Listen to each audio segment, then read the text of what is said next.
permohonan dan penutup. Majelis hakim yang kami muliakan, penuntut umum yang kami hormati, serta sidang yang kami muliakan. Bahwa baik penuntut umum dan penasehat hukum selama proses persidangan telah menyampaikan pandangan dan analisis yuridis berdasarkan fakta-fakta yang terungkap dalam persidangan. Maka kini tibalah waktu majelis hakim yang mulia untuk memberikan putusan yang seadil-adilnya bagi perkara ini.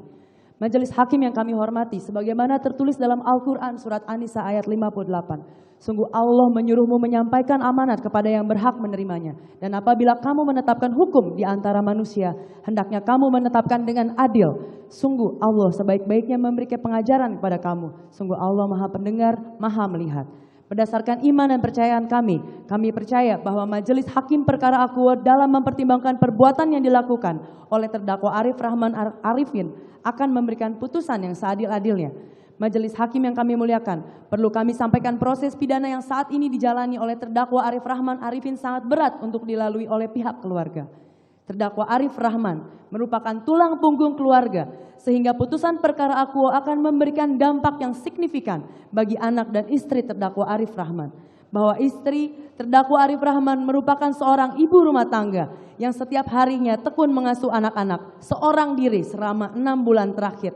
Sejak terdakwa Arif Rahman ditahan, istri dari terdakwa Arif Rahman bergantung pada orang tua dan mertua yang sudah pensiun. Kebutuhan rumah tangga terdakwa Arif Rahman hingga kini masih sangat tinggi dengan adanya 3 anak yang masih memerlukan biaya pendidikan dan salah satu anak dari terdakwa Arif Rahman dalam proses pengobatan untuk penyakit darah hemofilia tipe A yang dideritanya dan membutuhkan biaya yang tidak sedikit sebagaimana terbukti berdasarkan bukti 13 terlampir. Bahwa hukuman pidana tidak saja memberatkan dan berdampak terhadap keluarga, berdampak terhadap terdakwa Arif Rahman, namun dapat berdampak pula pada pertimbangan dan putusan banding etik terdakwa Arif Rahman Arifin. Di umur yang akan menginjak usia 43 tahun, bukan hal mudah untuk memulai karir baru. Sedangkan seumur hidupnya, terdakwa Arif Rahman Arifin hanya mengetahui cara untuk selalu berusaha menjadi anggota polisi yang baik. Sebelum mengakhiri pledoi akuo, kami sangat berharap agar persidangan atas perkara akuo tidak dianggap oleh pihak tertentu, tidak dijadikan oleh pihak tertentu sebagai bentuk konkret, bentuk nyata pertanggungjawaban terdakwa Arif Rahman. Karena jika menyerahkan, jika membocorkan dengan sukarela, maka dia harus bertanggung jawab.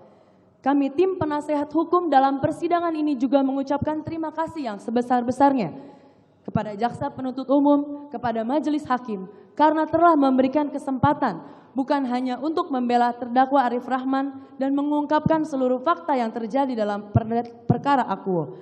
Kami juga mendapatkan kesempatan yang berharga untuk mengedukasi masyarakat bagaimana seharusnya Undang-Undang ITE diterapkan sesuai fungsi dan tujuan pembentukan Undang-Undang ITE. Karena sebagaimana telah diungkapkan oleh Prof. Henry Subiakto dalam persidangan, Lembaga HAM PBB atau SPMH (Special Procedures Mandate Holders) di tahun 2021 menyatakan Indonesia telah melakukan penyalahgunaan proses hukum atau judicial harassment karena menetapkan Undang-Undang ITE tidak sesuai, menerapkan asas hukum yang tidak sesuai dengan tujuan pembentukannya. Kami percaya majelis hakim perkara akuo dapat memberikan putusan yang mempertimbangkan seluruh fakta yang telah disampaikan dalam persidangan, analisa yuridis dan asas hukum yang berlaku sesuai dengan fungsi dan tujuan pembentukan Undang-Undang ITE. Sebagai akhir dari pledoi akuo, maka kami selaku penasehat hukum terdakwa Arif Rahman Arifin dengan segala hormat dan kerendahan hati memohon kepada majelis hakim perkara akuo untuk memutuskan dengan amar sebagai berikut. Pertama, menyatakan saudara terdakwa Arif Rahman Arifin tidak terbukti secara sah dan meyakinkan melakukan tindak pidana sebagaimana yang didakwakan oleh saudara penuntut umum dalam dakwaan ke-1 primer, dakwaan ke-1 subsidiar, dakwaan ke-2 primer, dan dakwaan ke-2 subsidiar. 2. Melepaskan terdakwa Arif Rahman Arifin dari segala tuntutan karena persidangan akuo seharusnya menerapkan asas unavia principle. Karena segenap tindakan terdakwa Arif Rahman Arifin telah diuji secara administratif. Ketiga, melepaskan terdakwa Arif Rahman Arifin dari segala tuntutan karena peradilan atas nama terdakwa Arif Rahman Arifin tidak sah, mengingat tidak adanya izin atasan yang berhak menghukum atau ankum saat berita acara pemeriksaan dalam perkara akuo dilakukan. Keempat, melepaskan terdakwa Arif Rahman Arifin dari segala tuntutan karena adanya daya paksa atau overmah dalam diri terdakwa. Kelima, melepaskan terdakwa Arif Rahman Arifin dari segala tuntutan karena tindakan yang dilakukan oleh terdakwa Arif Rahman Arifin merupakan perintah jabatan, tindakan yang dilaksanakan dengan itikat baik, sebagaimana diatur sebagai alasan penghapus pidana dalam pasal 51 ayat 2 KUHP. 6. Membebaskan terdakwa Arif Rahman Arifin dari tahanan. 7. Memulihkan nama baik dan harkat martabat terdakwa Arif Rahman Arifin. 8. Memulihkan hak-hak terdakwa Arif Rahman Arifin. 9. Membebankan biaya perkara kepada negara.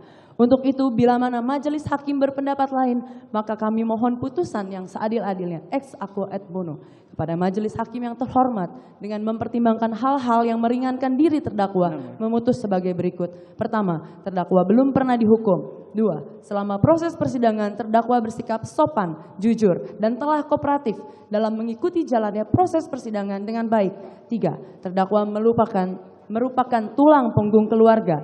4. Terdakwa telah menyesali seluruh perbuatannya. 5. Terdakwa telah banyak berjasa kepada bangsa dan negara Indonesia. 6. Segenap proses persidangan memperoleh manfaat dan keuntungan dari adanya perbuatan terdakwa Arif Rahman Arifin karena telah membuat terang dan membuktikan persidangan almarhum Brigadir Joshua. Demikian pledoi akuo kami sampaikan, mendahului perhatian dan kebijaksanaan majelis hakim yang kami muliakan. Kami ucapkan terima kasih. Jakarta, 3 Februari 2023. Hormat kami, tim penasehat hukum terdakwa Arif Rahman Arifin. Terima kasih.